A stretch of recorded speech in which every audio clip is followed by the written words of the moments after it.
The sky above the planet Valera was full of fire and broken metal as enemy ships moved through the clouds like shadows of death. The Valari people had always been peaceful. They had no armies, they had no weapons, they had no idea how to fight back.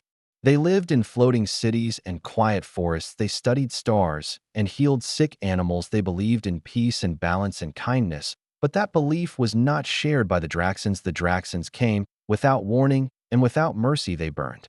Forests they broke, cities they laughed. As the Valari cried for help, the Valari sent signals across the galaxy, hoping someone would hear them, hoping someone would care enough to save them. They had always believed that the galaxy was full of good and wise beings who would protect the weak, but now they were learning a different truth. The galaxy was mostly silent and cold.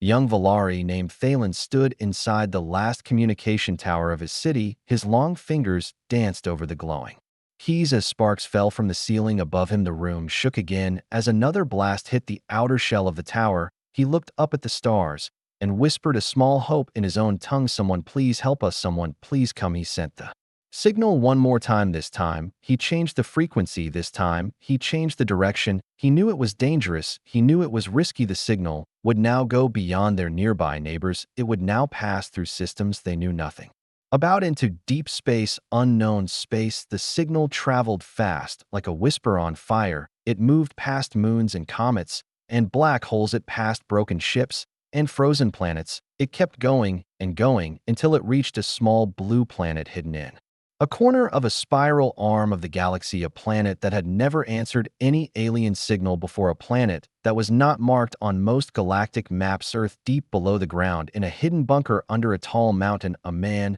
named General Royce was walking toward the control room. His face was hard and serious, and he always looked like he had not smiled in 10 years. He had seen wars, he had seen pain, but nothing surprised him anymore, or so he thought. The room was full of screens and lights and maps. A group of top scientists and defense experts sat around a large table looking at one screen in silence. They were all focused on the message that was playing over and over again. It was strange and haunting, full of strange sounds and broken words, but the message was clear. Someone was asking for help. Someone was dying. General Royce asked, where did it come from? The lead scientist, a woman named Dr. Helen Park, said it came from somewhere far outside our known contact zone, a place we never expected to hear from, a place we thought was empty. The message had coordinates, it had a source, and it had one more thing that caught their attention. The message had fear in it, pure and raw fear, the kind of fear that is only heard when someone knows they are going to die soon. Royce listened to it again and again. Something inside him moved, something deep and old. He had trained soldiers, he had seen loss, but this was different. This was not just a message, it felt like a call, like a hand reaching out into the dark. He looked at his team and said, prepare a report, send it to the council. We need to make a choice, and we need to make it fast. Back on Valera, the Draxans had reached the final city. Thalen was running through broken streets carrying a small crystal drive in his hand. It held the last copy of their history, their language, their songs. He knew the Draxans would erase them from the stars if they won, and he would not let that happen. He jumped over rubble and slid under fallen beams. Behind him, the sky was red and loud. He could hear the scream of the engines. The Draxans were getting closer, and he could feel it in the ground in his bones. He reached an old garden where children once played and elders once told stories. He fell to his knees and placed the crystal deep into the soil. He whispered again, someone please come, someone please find us. That same moment, far away on Earth, a group of leaders sat around a dark table. They had all read the report. They had all heard the message. They were not sure what to do. It was not their war, it was not their problem, but something about it felt different. Something about it pulled at them in a way they could not explain. The idea that someone out there believed humans could help was strange and new, but also powerful. Someone out there had made a mistake, maybe, but maybe not. Maybe it was fate. The president looked around the room and said, what happens if we ignore this and years from now they come here and we are not ready? What happens if we let this pass and miss a chance to learn, to prepare, to grow? No one answered because no one knew. Meanwhile, the Valari people were hiding in caves and tunnels, trying to protect their young, trying to keep hope alive, but hope was small now, like a single flame in a storm. Thalen sat with a group of children and told them stories of old days, stories where the stars were friends and not full of monsters. He told them that one day someone would answer the call. Someone would come not to conquer, but to protect. He did not know if that was true, but he needed them to believe. He needed to believe. Back on Earth, the human fleet was being prepared. Silent orders were given. Ships where loaded systems were activated. In the dark of space above the moon, a hidden base opened its gates and light filled the void. General Royce stood in front of the main battleship. Its name was Eclipse, and it had never been used in real combat. It was a symbol of Earth's secret strength, a weapon built not to show power, but to keep peace. Now, it would leave Earth for the first time. Now, it would carry a message not in words, but in action. Earth was not perfect. Earth had made mistakes, but Earth also had something no other race had: the will to fight, not for control, not for pride, but for something more, something old and deep. A voice came through the speaker. The fleet is ready, Sir. Royce looked up into the stars and said, then let's show them who we are. The stars above Earth were quiet as always, but under the surface things were moving fast. The message from the Volari had changed everything. The Earth Council was no longer debating, they were acting now. Codes were sent, red channels opened, hidden bases lit up in cold silence, the kind that only exists before something big happens. Inside the main command chamber, General Royce stood in front of a digital map that stretched from one wall to the other. It showed star systems light years away. Dots blinking slowly, names of alien species and threat levels flowed across the screen. None of the names were familiar until today. Now one name stood out: Volari. Status unknown, enemy Draxons, status hostile and growing. Royce placed his hands behind his back as a voice spoke through the room. It was Dr. Helen Park again, standing on the other side of the table, her eyes tired but focused. She had decoded most of the signal and learned a few things about the Volari. They were not a military race.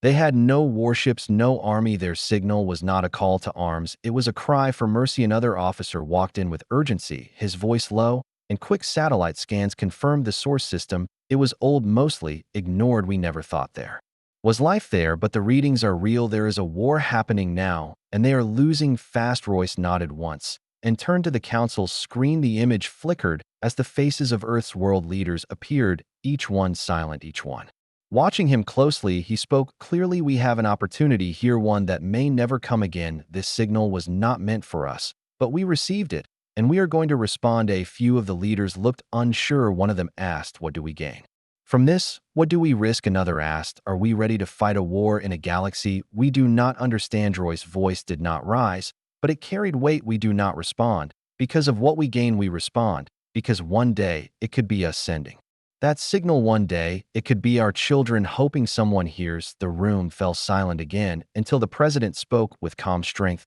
Then send the fleet and let the stars remember who we are. Outside, the mountain hangars opened one by one. The Eclipse battleship stood ready, black and sharp like a silent predator. Next to it, smaller crafts came to life, engines glowing blue, systems waking from deep sleep. Pilots ran to stations, technicians checked last systems, satellites turned toward the stars and locked onto the coordinates given in the Volari message. Meanwhile, in orbit, a giant communication array began transmitting Earth's own signal, not a message of words, but a pattern, one that said, we heard you, we are coming, hold on back.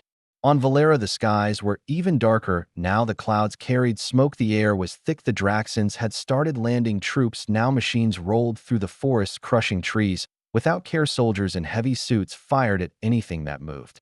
They were not searching for survivors, they were ending what was left. Thalen was leading a group of survivors through an old tunnel system deep under the northern ridge. The ground above shook with every blast. His body was tired, his hands were cut, but his eyes stayed sharp. He had not seen the sun in 3 days, but he had hope still burning inside. He believed that someone had heard them, someone would answer. A small child asked him in a soft voice, are the stars still there? He smiled with sadness, yes, and they are watching us right now, and soon someone will come from them, someone strong in space, far from both Earth and Valera. The human fleet moved faster than light, engines humming with energy shields, tested weapons armed inside.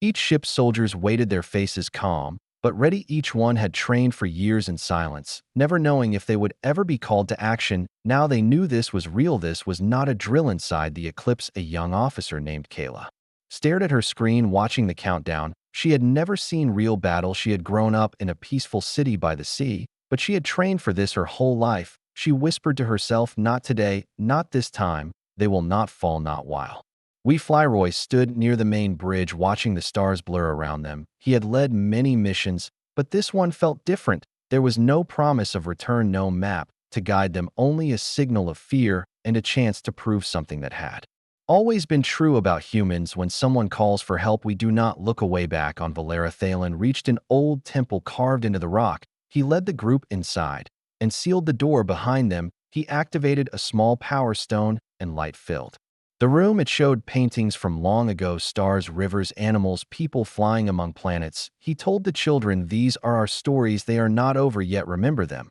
and tell them again." One day above them, a storm was breaking. The clouds began to swirl, not from nature, but from something else. Engines, massive and quiet, pierced through the sky, shadows of shapes never seen before on this planet. The Draxans looked up, confused, scanning the sky. Their machines stopped for a moment, and then alarms began to scream. The first human ships entered the upper atmosphere with speed and silence. They released drones that mapped the surface in seconds. They marked enemy locations, civilian shelters, weapon placements. It all happened without a word. Then came the message, not in Valari language, not in Draxan tongue, but in universal code, transmitted directly into every active ship in the area. "This is Earth forces. We are responding to a distress signal. Civilians will be protected. Hostile forces will be removed. Evacuate or face consequences." The Draxans did not understand who Earth was. They laughed at the small number of ships compared to their own. They opened fire without warning, thinking it would be quick. They were wrong. The sky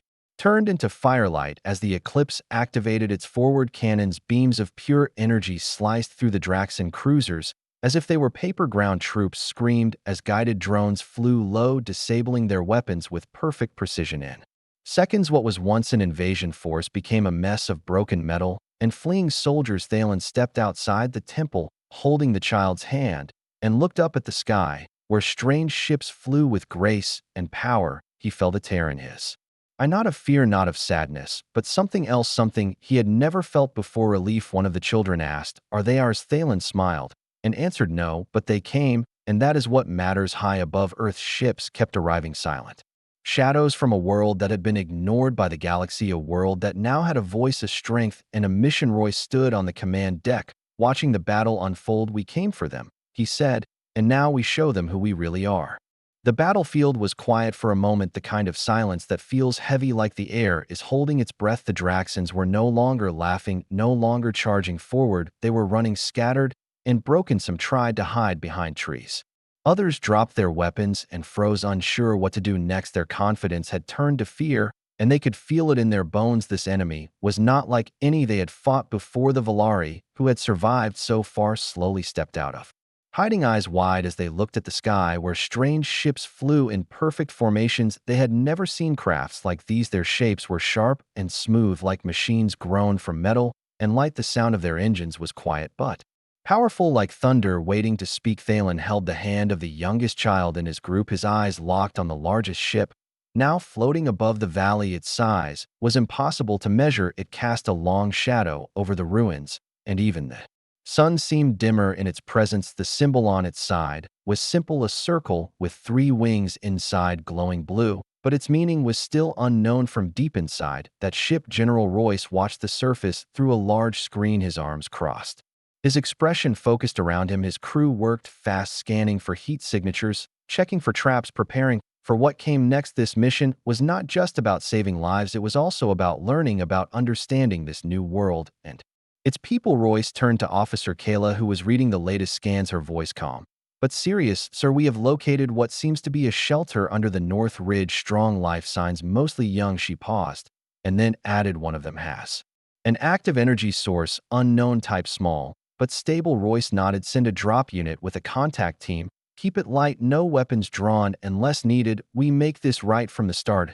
A small transport ship broke away from the fleet, its engines glowing as it moved down through the clouds. The wind below rushed past trees and mountains. The ship moved with grace, landing softly near the entrance of the old temple. Thalen and the children stepped back, unsure, afraid. The metal door on the side of the craft opened and a ramp lowered. With a soft hiss, 3 humans stepped out, 2 men and 1 woman, wearing suits that shimmered in the light, not made for war, but for survival. Their helmets were clear, showing calm faces, eyes kind and alert, hands empty and open. The woman stepped forward first, her voice soft and friendly. "We heard your call. We are here to help." Thalen stood frozen for a moment, his heart racing. He had dreamed of this moment, but never believed it would be real. Slowly He stepped forward, raising both hands to show peace, his voice shaking. "I am Thalen of Valera. We did not mean to call you, but we are grateful that you came." The human woman smiled, her name tag read L. Carter. She bowed slightly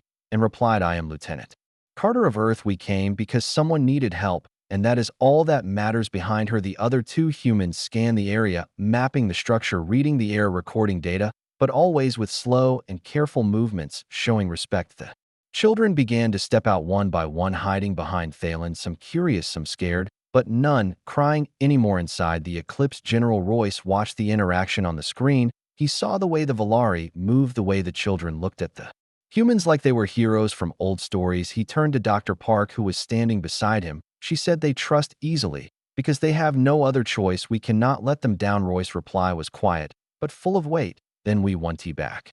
On the surface, the contact team was guiding the Valari into the transport. The ship was not just for travel. It was a mobile medical center, food generator, and shelter in one. Thalen held onto the crystal drive he had buried earlier, his fingers tight around it. Carter noticed and asked, "What is that?" He replied softly, "Our memory. Everything we are is inside this stone. If we fall, this must live." She nodded with deep understanding and guided him into the ship.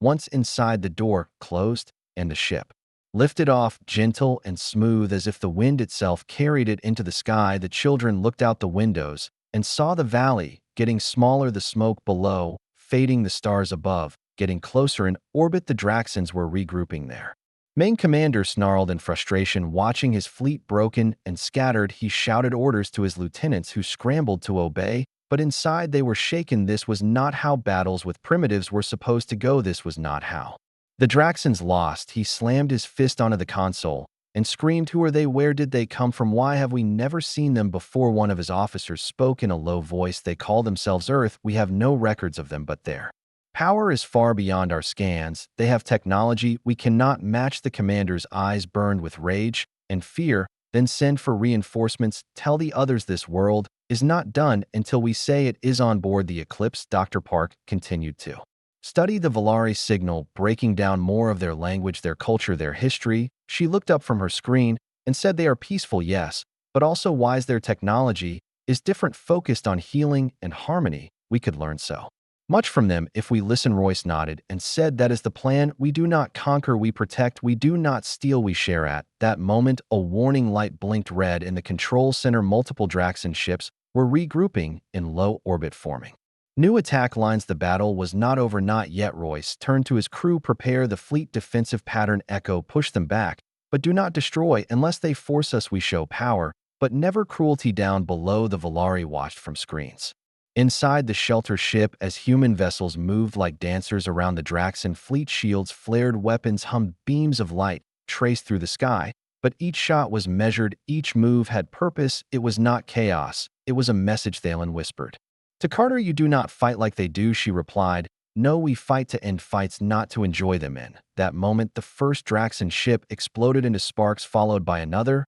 and another. They tried to push through, but could not. The humans blocked every path, outsmarted every trick. The Draxans fled again, broken and confused, this time with more fear than before. Back inside the Eclipse, a small light turned green. The Valari were now safely aboard, being cared for and protected. Royce looked at the screen showing the galaxy beyond. He knew this was just the start. One signal, one battle, one meeting, and everything had changed. Earth was no longer silent. Earth was no longer hidden, and the galaxy had felt its presence. The stars were no longer watching in silence. Now they whispered, "Earth has arrived."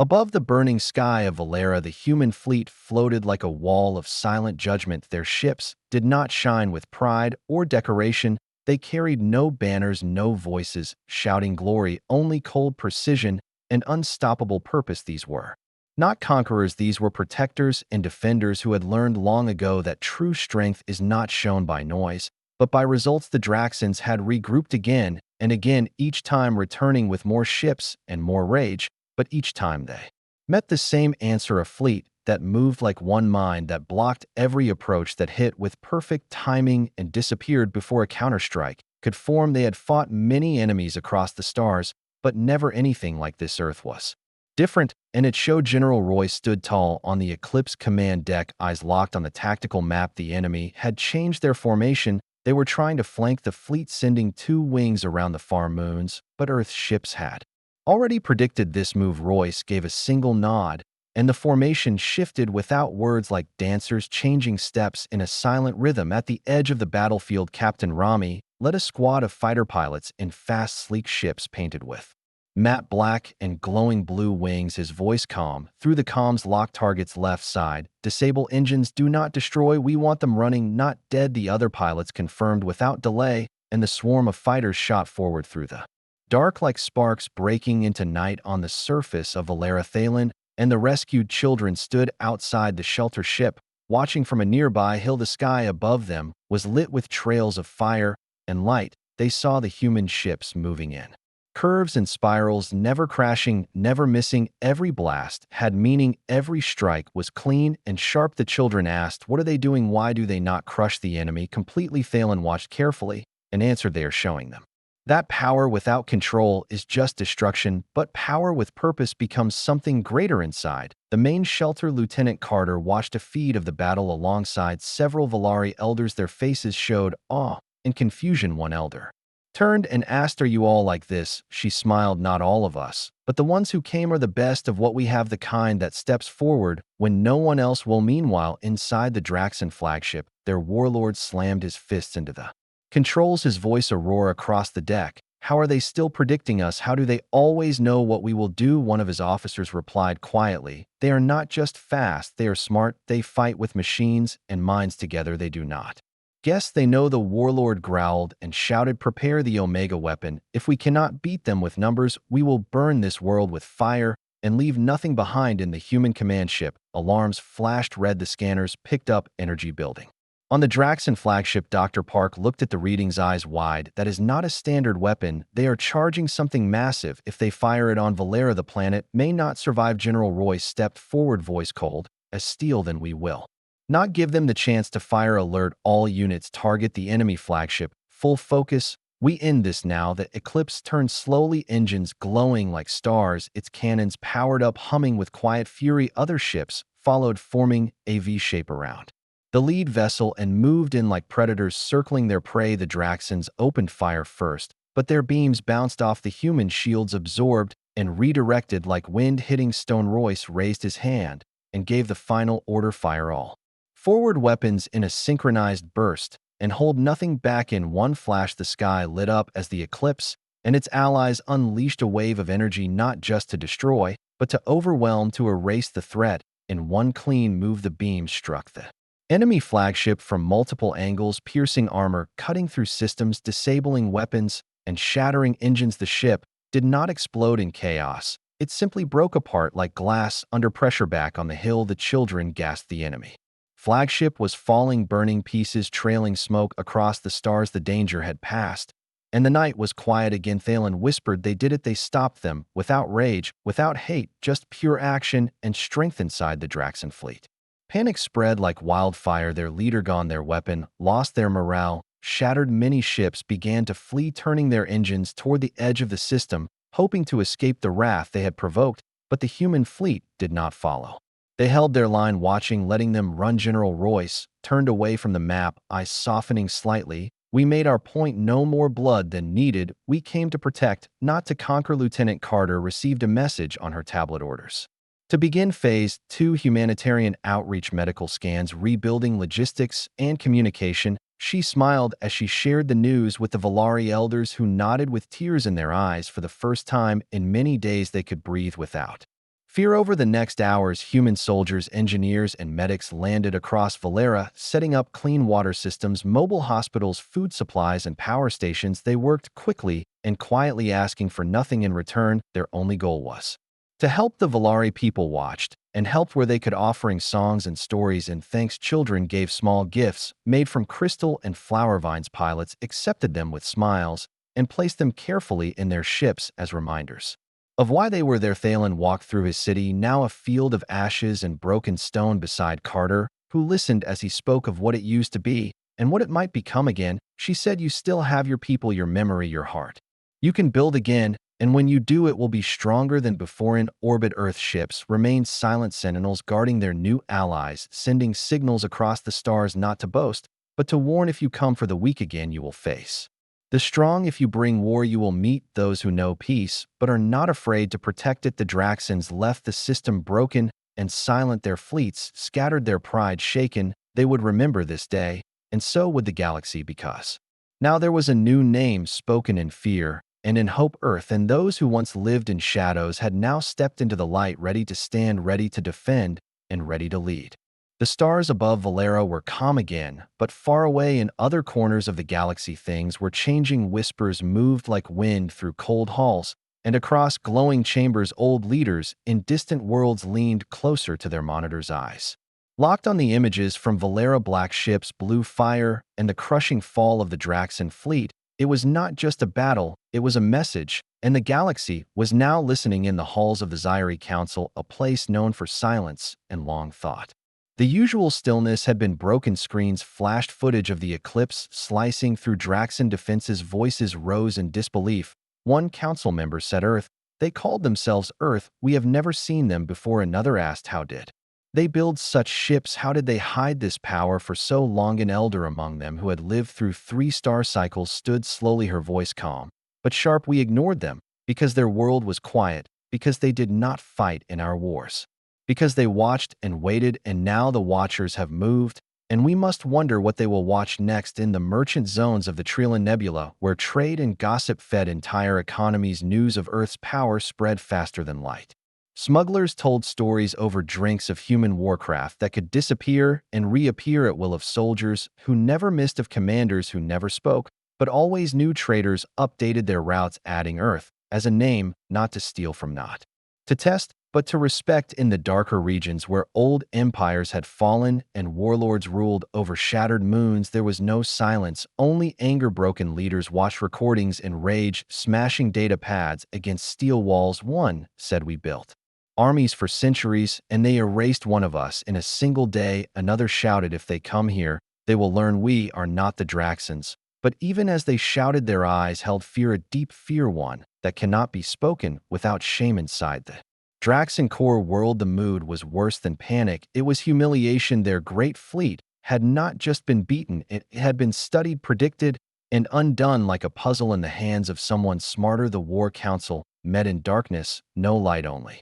voices. One voice said, "We cannot win if we fight them with the same tools we use on others." Another said, "We need new weapons or new allies or both." A third voice broke the tension, whispering, "What if they are not like us? What if they do not want land or gold or power? What if they only want to be left alone?" Then another voice answered, "Then we leave them alone and pray they forget us." Back on Valera, the humans worked side by side with the Valari, building shelters, clearing rubble, treating the wounded, but they were also recording, scanning everything the Draxans had left behind, from weapons to energy signatures to command codes. Earth did not just respond, they learned. They always learned, and they never wasted a lesson. Inside the eclipse, General Roy sat with Dr. Helen Park and Lieutenant Carter, maps glowing between them. The discussion was quiet but serious. Helen said, "We have seen only one piece of their empire. The Draxans have more. We stopped one attack, but there will be others." Royce nodded and replied, "Then we make sure the others know what they will face if they try." Carter looked at the map and said, "Maybe we do not wait. Maybe we warn them first." On the far edge of the sector, a probe launched from the eclipse moved beyond Valera system, carrying a message encoded in every known language and several unknown. It said, "This planet is now protected. This world called Earth has answered one cry and may answer others. Come in peace or do not come at all." The message reached places no human had ever seen before. It reached old listening stations deep in asteroid belts and silent moons abandoned by time. It reached empires built on fear and ships built on pride. It reached ears that had never cared for warnings until now. Some laughed and said, "Humans are still just one race on one planet. What can they really do?" Others stayed silent, remembering the images from Valera, remembering the look in the eyes of the soldiers who fought without joy but without hesitation, remembering how the Draxans fell not in fire, but in precision, in silence, in purpose. The Valari who survived began to rebuild, but they did not forget. They carved human shapes into stone walls. They sang songs with earth woven into the verses. They spoke of ships with wings like night and soldiers who carried light into shadow. Thalen walked through the new gardens where children played again and smiled when they called their toys by Earth names: Eclipse, Shadowbolt, Skyguard. He spoke often With Carter, who stayed longer than planned learning their stories and sharing hers, she told them of oceans and deserts and cities that touched the clouds. She told them that Earth had its own dark past, its own pain, but that it had chosen a different path, a path where power was held with care, not greed. The Valari elders met with Royce and thanked him not just for saving them, but for what he did not do. He did not ask for land or control or resources. He asked only for truth and understanding. And they gave it freely because respect given is always returned. In a quiet moment, Thalen gave Royce a crystal sphere. It glowed softly with the memories of their people. And he said, "If ever you need us, we will come, not with weapons, but with voices." And Royce took it with both hands and said, "Then we are allies in more than war." Far above, in the orbiting command ring, new ships arrived from Earth, not for battle, but for diplomacy. Scientists, diplomats, engineers, each with a goal: to connect, to learn, to build not walls, but bridges. They set up beacons that shared peaceful signals and scanned for distress calls. They built stations that welcomed others and promised no harm. But at the edge of the map, in sectors still untouched by Earth's light, something darker stirred. There were beings who saw Earth's kindness as weakness, who saw their patience as delay, and who planned already to test the limits of this new power. And Earth knew this. They always knew this, and they prepared not because they wanted war, but because they had learned that peace is not kept by words alone. Sometimes it must be protected and watched and held with steady hands and ready hearts. So they built not just weapons, but warnings, not just shields, but signs. And they waited not in fear, but in readiness, because Earth had stepped into the stars, and now the stars would never be the same. Beyond the known space, beyond the light of Earth's newest beacons, there drifted a ship, old and quiet, not broken, but forgotten. It floated near the edge of a dying system, with 3 suns burning slow and red, and it listened, always listened for signals, for whispers, for anything not meant to be heard. Then it caught it, something soft, faint, almost gone, a whisper buried inside a data stream sent from the Valera system. It was not part of Earth's message, not part of the human warning. It was smaller, weaker, a cry lost in the light. But this ship heard it and began to move again. For the first time in 1,000 years, it turned its engines on and locked its sensors on Earth. Back in Earth's diplomatic station above Valera, Captain Yara Mendez stared at the daily data logs, her eyes catching the brief spike, an echo from somewhere deep, not from Valera, not from the Draxon core, but from beyond. And the signal was strange, not dangerous, but old, very old, with a pattern that made her chest tighten. She sent the analysis to command without waiting. Inside the Eclipse, General Royce read the report in silence, then called for Dr. Helen Park. She arrived quickly, her coat still dusted with crystal particles from the Valari research cave, and Royce simply pointed to the signal. Helen's eyes widened as she read the pattern, and then her fingers flew across the screen, filtering, decoding, tracing, and she whispered, "This isn't Draxon. This is older, much older." Royce asked if it was a weapon, but Helen shook her head and said, "No, it's not a weapon. It's a key, a kind of signal we haven't seen before. It's looking for something, or maybe waking something, and it came through our broadcast. Someone or something used our message to activate it." Down below in the Valari capital, Thalen sat with the young students, teaching them the history of stars, the rise and fall of alliances, and how courage is not the absence of fear, but the strength to face it. His lesson was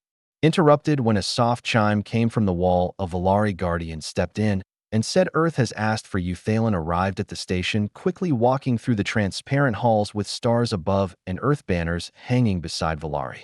Once he was greeted by Carter, who looked more serious than usual. She said, "We picked up something, and we think you might know what it is." When Thalen saw the signal, his face went pale, and he sat down without a word. He touched the screen and said, "This pattern is from the old world, the one before ours, the one we speak of only in songs and stories. We believed it was just myth about a time when the stars spoke to each other and called forth guardians of great power, guardians who vanished when the galaxy turned cruel." Helen leaned in and asked, "Do you believe this signal is from them?" Thalen nodded slowly and said, "I do, and if they are waking up, we need to be very careful, for they may see us not as allies, but as echoes of the chaos that came after the eclipse." Shifted position, orbiting higher for a better signal. Earth Command sent new orders: prepare to track the origin, send a probe, do not engage until full knowledge is gathered, but also do not ignore this shadow signal. Meanwhile, on the edge of known space, the old ship arrived at a derelict outpost, untouched by time. It docked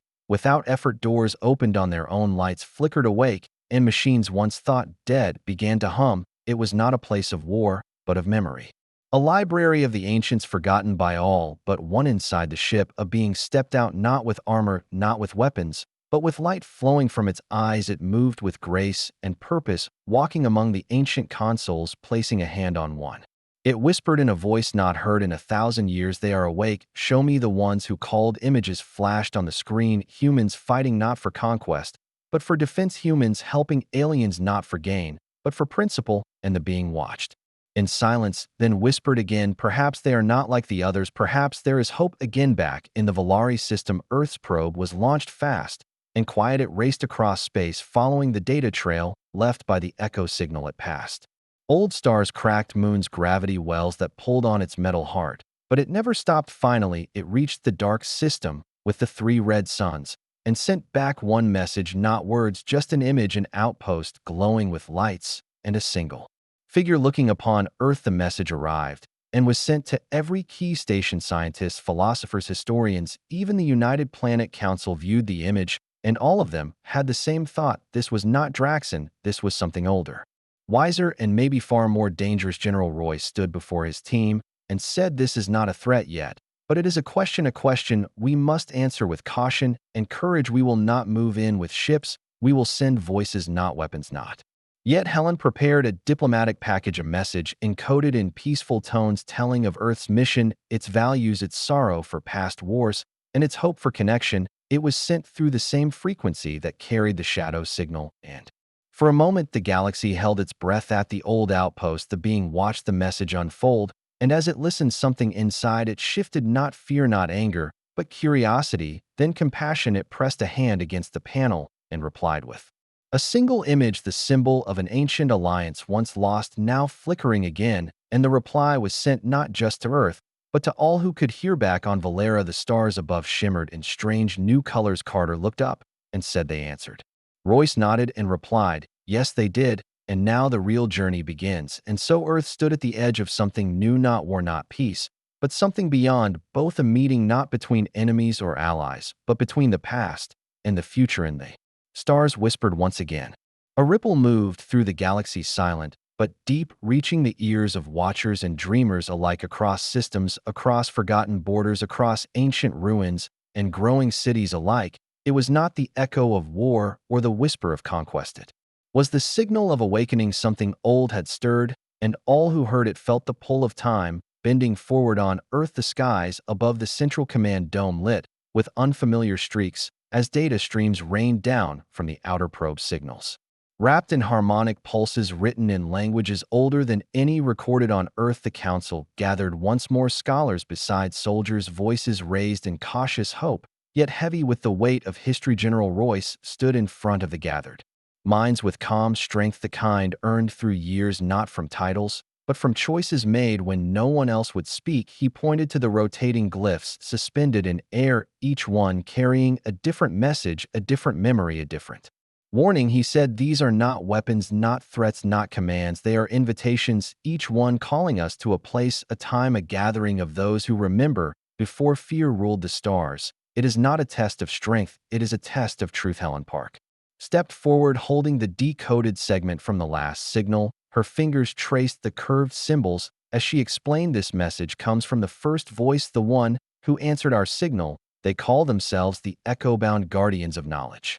From a time before empires, they seek those willing to listen, not just to speak." On Valera, the students gathered again around Thalen, his stories no longer distant memories, but breathing truths. The children asked what it meant, what the echo-bound wanted, and he told them, "This is the chance to be more than survivors. This is the chance to be remembered, not for our wars, but for our wisdom." Carter prepared her ship, a diplomatic vessel redesigned not for battle, but for light communication and trust. Her mission was clear: take Earth's response to the gathering world, follow the coordinates sent by the echo-bound, and represent humanity not as conquerors or victims, but as explorers, as learners, as protectors who chose to care. The ship departed under a veil of silence, drifting through quiet channels untouched by trade or patrol routes. The stars around it shifted with unknown rhythm until it reached the system where the suns glowed blue and green and gold, a sight no telescope had ever Captured before orbiting a crystal moon surrounded by slow-moving structures older than Valera itself, was the gathering place vessels from dozens of systems, not military cruisers, but heritage ships, diplomatic embassies, research stations, all drawn. By the same signal, the same longing, Carter stepped onto the platform, where light moved beneath her boots like rippling water. There stood the first voice, taller than any human, with skin like shifting stone and eyes that carried the sadness of time.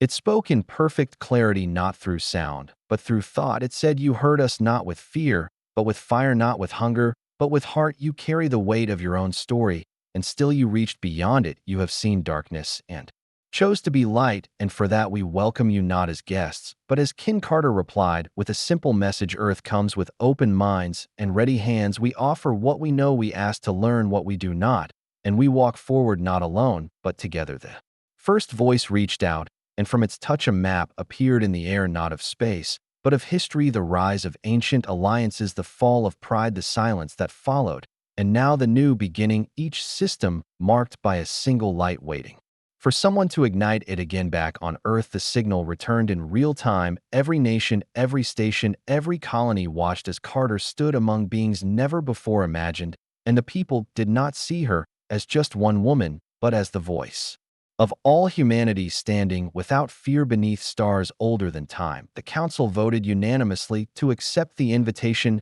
not with force, not with tribute, but with minds and hearts. Students were chosen, researchers selected, artists invited, warriors to not to fight, but to understand the paths walked by others, the pain felt by others, the dreams carried across galaxies. Valera sent its own as well, not just to support Earth, but to speak for all worlds caught between survival and silence. There history, a bridge now strong enough to carry others across the fear of forgetting. The echo-bound opened their archives, not guarded vaults, but open skies filled with memories taught by song, by vision, by experience. Humans saw worlds where gravity sang, and plants remembered names they learned, of languages spoken in light, and of wars that ended not with victory, but with understanding. Children on Earth studied with mentors who had lived through five-star births. Artists from Mars danced beside beings of crystal, scholars from Luna debated with serpents made of air, each day rewriting the story of humanity, not alone, but connected in time. The Draxan Empire too heard of the gathering. They watched not with anger,